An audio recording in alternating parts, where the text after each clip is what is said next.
Hi అండి. Good morning అండి. ఈరోజు అల్లం చాయ్ చేస్తున్నాను.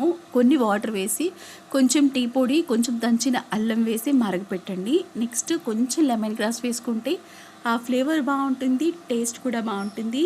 లెమన్ గ్రాస్ వల్ల వచ్చే బెనిఫిట్స్ చాలా ఉన్నాయండి. ఇంతకుముందు నేను చాలాసార్లు చెప్పాను. చూడండి, ఇలా మరగపెట్టేసుకున్న తర్వాత ఇందులోకి కొంచెం మిరియాల పొడి వేసుకోండి. మనకి గొంతు నొప్పి ఉన్నప్పుడు ఈ మిరియాలు, అల్లం చాలా బాగా పనిచేస్తుంది.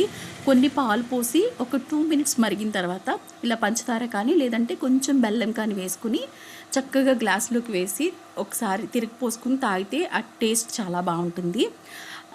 నేను ఈ టీ వేడి వేడిగా తాగాలి. మా వారికి పాలు తిరిగి పోసిన కప్పులో వేసాను, అందుకే ఇలా వైట్ నురుగులాగా ఉంది. ఇలా వేడి వేడిగా టీ తాగితే మనకి ఆ రిజల్ట్ చాలా తొందరగా తెలుస్తుందండి. వేడి చల్లారిపోకుండా తాగాలి. సూర్యోదయం కూడా అయిపోయింది. 6:50